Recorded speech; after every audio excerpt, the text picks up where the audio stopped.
नमस्कार। अगर कोई अपना पोल्ट्री फार्मिंग का बिजनेस शुरू करने की सोच रहा है तो समझिए कि ये सफर उनके लिए एक पूरी स्टेप बाय स्टेप गाइड होने वाला है। तो चलिए सीधे शुरू करते हैं। जब भी कोई नया बिजनेस शुरू करने की बात आती है ना, तो ढेरों विकल्प सामने होते हैं। इन्हीं में से एक है पोल्ट्री फार्मिंग। एक ऐसा फील्ड जिसमें ग्रोथ की बहुत जबरदस्त गुंजाइश है। लेकिन इस रास्ते पर पहला कदम रखने से पहले कुछ बेहद जरूरी बातें जानना बहुत जरूरी है। अब ये जो नंबर है ना 60 से 70%, ये शायद चौंकाने वाला लगे, पर यही पोल्ट्री के बिजनेस की सबसे बड़ी और कह सकते हैं कड़वी सच्चाई है। मतलब सोचिए, कुल लागत का इतना बड़ा हिस्सा 60 से 70% सिर्फ और सिर्फ पक्षियों के दाने मतलब फीड पर चला जाता है। तो बात एकदम साफ है, अगर फीड का खर्चा कंट्रोल से बाहर हुआ तो समझिए मुनाफा तो भूल ही जाइए।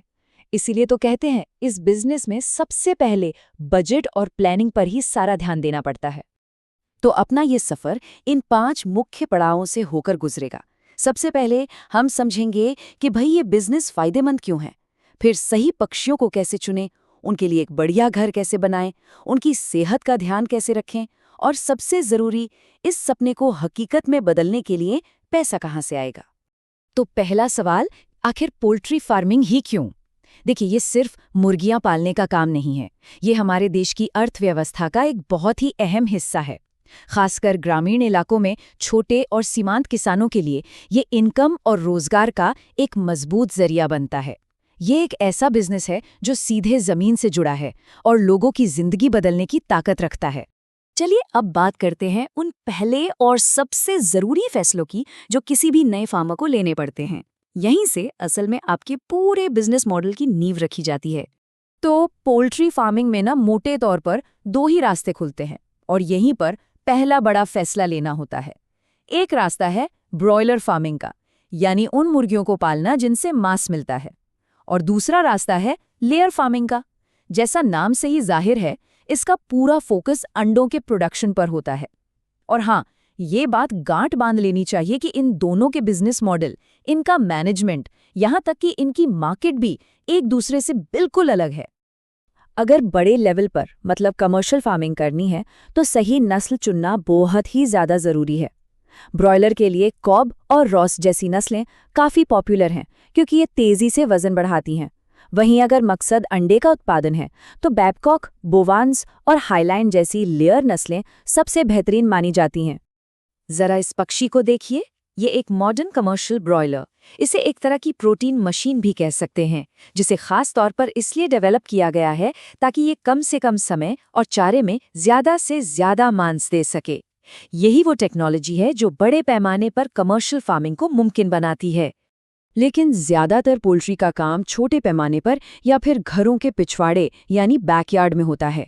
इनके लिए कुछ अलग नस्लें ज़्यादा बेहतर काम करती हैं, जैसे गिरिराज और क्रोइलर। ये मांस और अंडे दोनों के लिए अच्छी हैं। वहीं अगर सिर्फ अंडों पर ध्यान देना है तो स्वर्णधारा और कलिंग ब्राउन अच्छी चॉइस हैं। और मांस के लिए कृषि ब्रो एक बहुत पॉपुलर ऑप्शन है। तो पक्षी तो चुन लिए, अब बात करते हैं उनके घर की। देखिए, एक अच्छा पोल्ट्री हाउस सिर्फ पक्षियों को धूप बारिश से नहीं बचाता, बल्कि असल में उनकी अच्छी सेहत और प्रोडक्टिविटी की बुनियाद भी वही रखता है। एक कामयाब फार्म का लेआउट कैसा होना चाहिए? कुछ बेसिक नियम हैं जो बहुत मायने रखते हैं। जैसे फार्म को रिहायशी इलाकों से दूर किसी ऊंची जगह पर बनाना चाहिए ताकि पानी न घरे। हवा का आना जाना मतलब वेंटिलेशन पक्षियों की सेहत के लिए सबसे ज्यादा जरूरी है। बीमारियों को फैलने से रोकने के लिए 2 शेड के बीच सही दूरी होनी चाहिए। और फीड का स्टोर गेट के पास ही हो तो अच्छा है, ताकि फार्म के अंदर बेवजह की गाड़ियां और लोग ना आए। ये सब बायोसिक्योरिटी के बहुत जरूरी नियम हैं। यहाँ हम 2 अलग अलग तरह के हाउसिंग डिज़ाइन देख सकते हैं। बाईं ओर वाला जो डिज़ाइन है वो जालीदार दीवारों वाला है, जो गर्म मौसम में हवा के आने जाने के लिए यानी वेंटिलेशन के लिए एकदम परफेक्ट है। दाईं ओर का डिज़ाइन ज़मीन से ऊपर उठा हुआ है और इसमें चींटियों और चूहों से बचाव के खास इंतजाम किए गए हैं। यही छोटी छोटी चीज़ें आगे जाकर बड़े नुकसान से बचाती हैं। अब आते हैं उन 2 सबसे ज़रूरी चीज़ों पर जो किसी भी पोल्ट्री फार्म की कामयाबी या नाकामी तय करती हैं। एक तो फीड का मैनेजमेंट और दूसरा बीमारियों से बचाव। इन पर अगर काबू पा लिया तो समझिए आधी जंग जीत ली। जैसा कि हमने शुरू में ही बात की थी, फीड सबसे बड़ा खर्चा है, पर ऐसा क्यों है?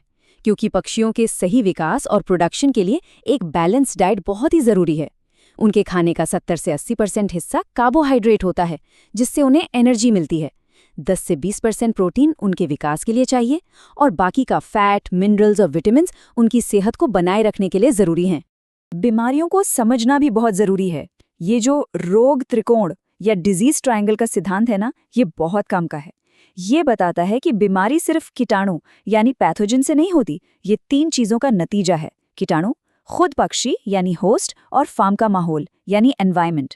एक फार्मा होने के नाते सबसे ज़्यादा कंट्रोल माहौल पर ही होता है, यानी साफ सफाई, हवा और पानी पर। तो बीमारियों से बचा कैसे जाए? ये 4 कदम सबसे महत्वपूर्ण हैं।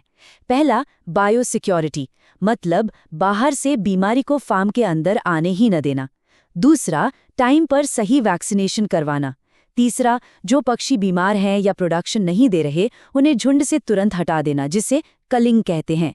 और चौथा, उनके रहने की जगह को हमेशा साफ सुथरा रखना।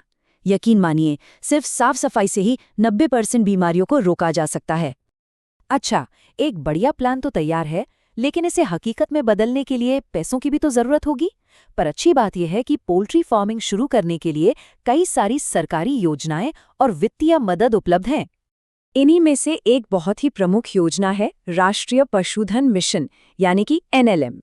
इसे खास तौर पर पशुपालन के सेक्टर में नए उद्यमियों को बढ़ावा देने और उन्हें आर्थिक मदद पहुंचाने के लिए ही बनाया गया है। ये टेबल इन योजनाओं को और भी साफ कर देती है।